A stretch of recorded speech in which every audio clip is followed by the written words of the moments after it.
Dear sisters and brothers in Christ, this is Archbishop Perez with a special message recognizing the incredible work of the St. Raymond Nonnatus Foundation for Freedom, Family, and Faith. In 2015, its founders were inspired by the World Meeting of Families and the visit of Pope Francis to create a pastoral ministry in Philadelphia for the benefit of families facing relationship crisis. The foundation ministers to struggling families and individuals through a confidential prayer line, pastoral appointment with priests, retreats, and much more. I'm deeply grateful for the work of the St. Raymond Nonnatus Foundation. In a short time, it has already strengthened and sustained hundreds of families. For more information about this pastoral ministry, please visit the website on your screen and join me in praying for families throughout a local church. May God bless you abundantly.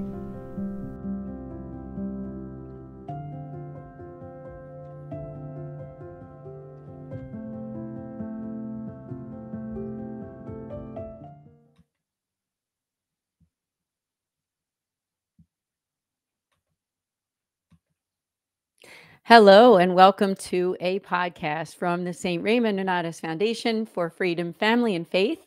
My name is DeSantis, and I am the Executive Director of the Foundation. You can learn about us on our website at nonnatus.org.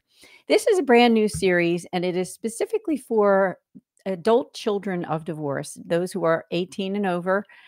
We've done a lot of work over the last 7 years, not only for those affected by divorce and separation, but also those adult children of divorce. There are so many of them, including myself, and also including the board president of this foundation, Mickey Kelly. I will be presenting this as a 12-part series by myself and giving you some food for thought on how to find healing when your parents have been divorced. Now, I just give a little bit of history on myself in terms of that because I'm speaking from experience, is that when I was 7 years old, my parents did get divorced, and I was the oldest of 4 at the time, and a total of 5 children that my mother had after getting remarried. I think that being the adult children of divorce is always something it's an ongoing healing, meaning that nothing is ever kind of a once and done. And a lot of times when people hear the fact of being that adult child of divorce, it's not so much, sometimes divorce happens for reasons that are even beyond our own understanding. But when we can come to a place where we realize that over time, God has brought so much healing into our own lives through faith, right? Through our faith, because that's what we're all about here at the foundation. We're all about spreading the faith and the gospel of Jesus Christ. And that's really a prime way that you can find healing in God. Now, I'm going to list some ways for you to find that healing. And what I'm going to discuss on this podcast are the elements of having faith, which are trusting God. That's a big one. Another one is accepting crosses with grace, prayer, delving into your Catholic faith, moving on after a trial, and continual prayer, right? We can't give up. We can't give up on continuing to pray and attending the sacraments of the church. As a person whose parents divorced when I was younger, it seemed to be something that was part of my life from a very early age. Some of you who are watching this podcast, maybe your parents got divorced when you were a teenager or in your 20s. So no matter where you're coming from, whether it was something that happened when you were very, very young, below the age of 10, a teenager, or someone who's in their 20s, 30s, 40s, divorces even happen later in life too. Sometimes, we at the foundation have people who come to us whose parents got divorced even when they were in their adulthood. And there's healing through Christ that can be found in our faith. So the first one I have on my list is trusting God. I think with anything that happens to us, any type of crisis, whether it be something to do with divorce, separation, or some other trial, adversity, we need to really believe that God is always with us. He has our best interest. And if you've never been into reading Holy Scripture, you can find that all over the Bible. I'm not going to get into exactly where to look for that, but if you begin by just reading the daily mass readings of the Catholic Church, you can go to the United States Conference of Catholic Bishops website and read the daily mass readings, read the Old Testament reading, the gospel, and meditate on that. You can do something called Lectio Divina, where you can meditate on a word or a phrase and where is God speaking to you? And trust that, no matter what has happened in your life, that God is always guiding you through his love and through his grace and through believing, just really believing that no matter what has happened, that he is with you and he is continuing to offer his spirit to you. Another element of trusting God also is accepting crosses. Now, for those of you whose parents have been divorced, we are accepting those crosses, not so much even to do always with the ending of that relationship, but all of the other things that can come along with that, right?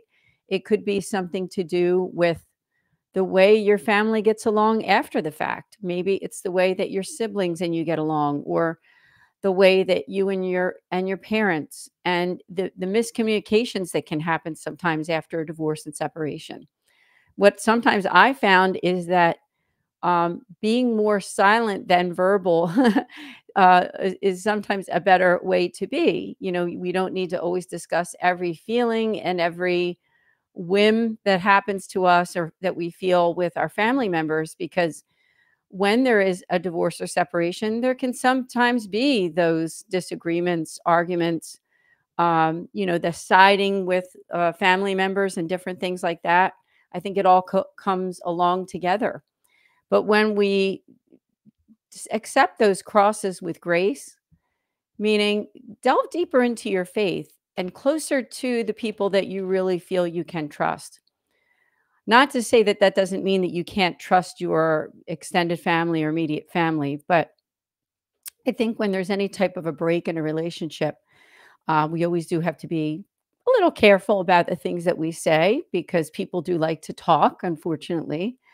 I think no matter what the circumstance, whether it be something to do with this topic or something else, gossip is always a temptation for everyone to discuss others' lives and judgments on them, sometimes without even having spoken to them. People do that sometimes. So I think when we accept those crosses with grace, just remember that you don't need to share your heart with everyone, right? Not even with your parents sometimes. Maybe it's better to share your heart with the Lord in prayer, or with people that you know are your friends and that you can trust. And so I just ask you, and would, just ask you to consider to accept those crosses with grace. I think the key word there is with grace too, right? The next one is prayer. And if you haven't developed a prayer life, I think that developing that prayer life every day, start out with something simple, such as a morning prayer, a morning offering, doing an evening prayer, praying before meals, but just remembering to call out to the Lord. If you have never visited an adoration chapel at a Catholic church where you can be in front of the Blessed Sacrament and just be with him, just pray and um, learn to develop your faith through prayer, through trust in God. Like I said, I think that's really the first step. Now, this podcast is going to be a whole 12-part series where I'm going to go into detail of a lot more ways that you can find healing as an adult child of divorce. The first one, as I said, this is just having faith, simply having faith, no matter where you are on that spectrum. And if you're not Catholic and you don't know much about the Catholic Church, I would invite you to learn about it. Contact your local Catholic church, contact us at the foundation, and we can set up an appointment for you with a Catholic priest, one of the Mercedarian friars who are the founders of this foundation. You can have a phone call or an online call with a priest and ask as many questions as you like to try to find healing as that adult child of divorce. Now, the next thing on my list I have is delving into your Catholic faith. You know, I wasn't a person of faith when I was younger. I was raised Catholic. I did go to mass most of the time. But I really didn't know much about my Catholic faith. It wasn't until I really delved into my faith that I found even deeper healing. And I want to make that invitation to you that if you haven't done that, if you're sort of nominal in your faith, maybe you don't even go to church every week, but start there. Start there. Get back to the Catholic Church if you're away. And the way that you can come back to the Catholic Church if you were baptized Catholic is to go to confession. I have to mention that. That's the first step, really, is to go to confession, confess your sins, and talk to the priest. You might want to make like an appointment with him rather than just getting in line on a Saturday morning confession. Make an appointment if it's been a while and learn about, I would say, research first, like, how do I make a good confession? And like I said, again, you can contact us and make an appointment to talk to a priest. Now, remember, confession, of course, has to be in person. So you can talk to us and get counseled on how to make a good confession, or you can go online. There's plenty of great resources there. You can go to the United States Conference of Catholic Bishops website at usccb.org, and you can learn about that. But I would say that definitely learn about ways that you can make that confession and come back to the Catholic Church. Now, delving into your Catholic faith could also mean daily scripture reading. It could mean maybe even starting to attend the sacraments even more, possibly getting to daily mass. That's another way that you can, receive the body and blood, soul, and divinity of Jesus even on a daily basis. Of course, that's not an obligation of the Catholic Church. You don't need to do that every day, but it might be a way that you can come closer to Christ, which is always our goal, isn't it? Just to come closer to Christ. And the next thing on my list is moving on after a trial in faith. Now, some people, their parents go through divorce, and it was a terrible, terrible divorce. And everybody has a story there, don't they? And you can look at a scale of 1 to 10, like how terrible was that divorce? Did they put you in the middle of it? I mean, that can happen too. Sometimes the kids get placed in the middle of arguments and disagreements, and that's always not right, is it? So no matter where you are, I would say is that moving on after a trial, sometimes the way to do that is through getting therapy. I know that for me, over many years, now when I was really young, I said my parents divorced when I was 7 years old.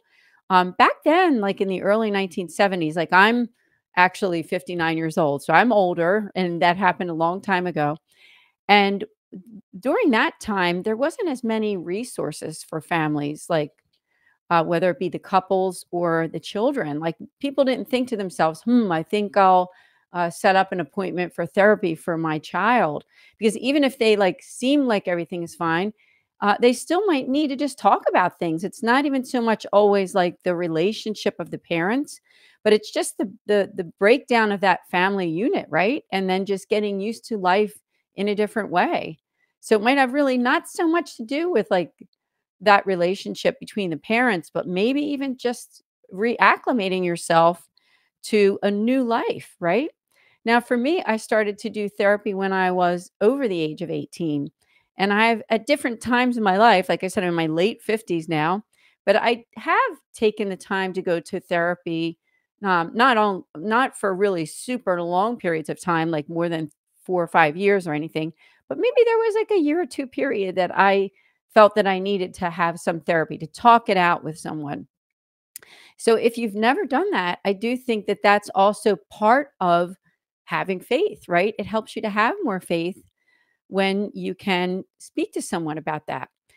I think there's been some recent studies too that, speaking to like a licensed counselor is a great idea, but maybe that's not in your budget. Maybe you don't have health insurance where, you can afford to do that. But also speaking to like a trusted friend can also offer a lot of healing too. I mean, somebody that you can really trust. I mean, that somebody that you can share your thoughts and feelings with, and you don't feel like they're going to tell somebody else. And so find who is that person in your life.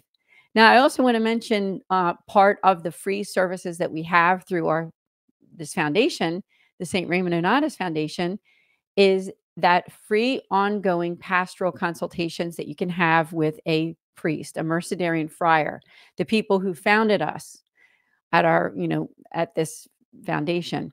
So go on our website and make that appointment. All you need to do is go to nonnatus.org. There's like a drop down there for our services, and then it says speak to a priest.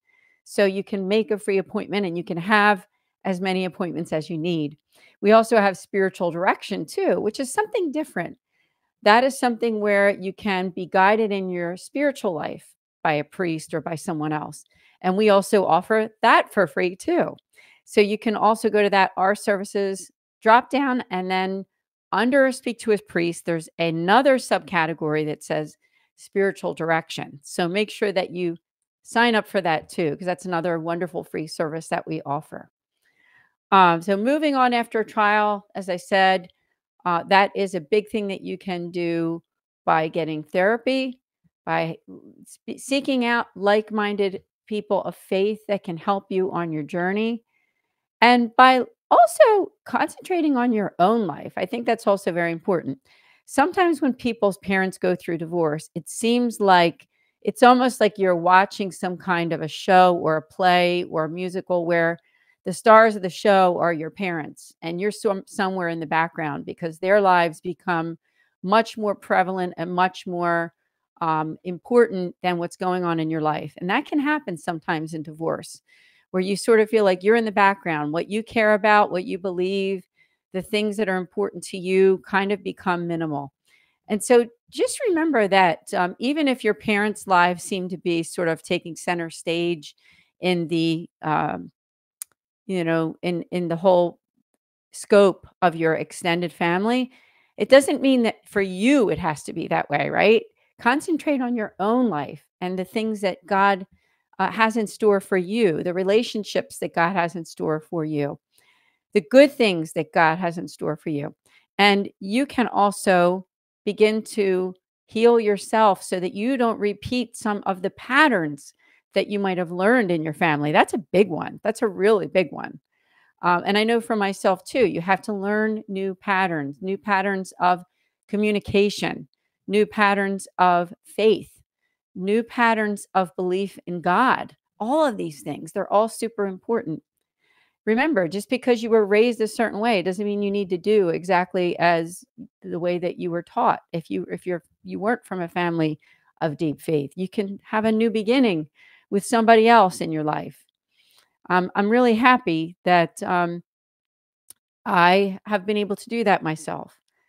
I met my husband when I was 19 years old. We got married, and we have been in a relationship for 34 years. Actually, we've been married for 34 years. I'm sorry. We've been in a relationship for almost 40 years. And so, like I said, you can have new beginnings in your life. It doesn't have to be the same patterns of the ways that, you might have been shown when you were growing up. God is with you, and God can show you new pathways of faith, new pathways of healing. The next thing on my list in having faith for episode 1 is to continue to pray, right? We can never stop praying. Praying is something that we do all the time. Also, healing is never a once and done. I'm going to say that a lot during the series. Healing is not something that happens during a one-time retreat that you might attend. Not to say that it isn't important to go to retreats, and I'm going to have a whole podcast on that too. There's a whole way of kind of renouncing vices in our lives, renouncing so that like the intergenerational things that have happened in the past. And I've been and done all of that. It's always an ongoing process, right? Healing and continuing to pray each day. But it's not something that's done just one time. I feel like I've been healed so many times over so many years, being like almost 60 years old, as I said. Healing is not something that happens just one time. It's something that happens over a lifetime, right? And I've seen so much healing in my own extended family. I'm so blessed to say that even though my parents got divorced so many years ago, I've seen so many little mini miracles in my extended family and in my own family too. So don't give up praying, because God has a grand plan for you, and He has a grand plan for your family too. And there's also a lot of other ministries who do what I'm doing right here, which is speaking to you, the adult child of divorce. I'm going to talk about those ministries as we go along in this 12-part series. So be sure to watch all of the other wonderful episodes that we are going to have on this channel. Now, I continue to tell you about those resources that we have on our website, nonnatus.org. I also like to invite you to subscribe to this channel. It's the Philly Nonnatus YouTube channel for the St. Raymond Nonnatus Foundation for Freedom, Family, and Faith. When you subscribe on YouTube and when you click the little bell for all notifications, every time we have a new podcast, when you look at your phone or your laptop, you're going to get that notification that there's a new podcast that just came out. So please do that and connect with our channels too, all of our social media presence. That would be the St. Raymond Nonnatus Foundation and Philly Nonnatus on Facebook, Instagram, Twitter, or I should call it X now, right? It's not Twitter anymore. And all of those other platforms. We do really appreciate that. I do have great news too, is that the foundation does retreats. So if you're watching this podcast right now and you're thinking, wow, I'd love to have them come to my church or my organization to speak about healing for adult children of divorce, get in touch with us. My email address is director.srnf@gmail.com, or you can just simply go to the website at the contact form and just send me an email. It goes directly to me. So I'm really looking forward to this series.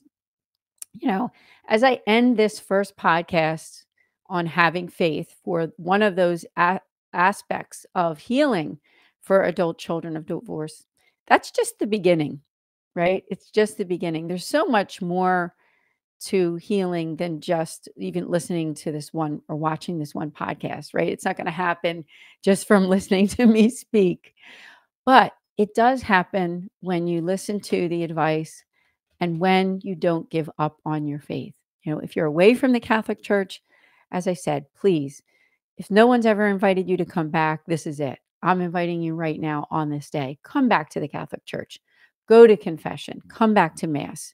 Talk to a trusted friend. If you've never been in therapy and your parents got divorced, even if it was like many, many years ago, it doesn't matter. Even if you're not sad about it anymore. I mean, I was never really terribly troubled and sad about my parents' divorce, to be honest with you. It wasn't a great divorce, but I was always focused on my own life at the time. You know, when you're 7 years old and you're in school and you got to still focus on your studies and friends and different things, I was really focused on myself, selfishly, wasn't I?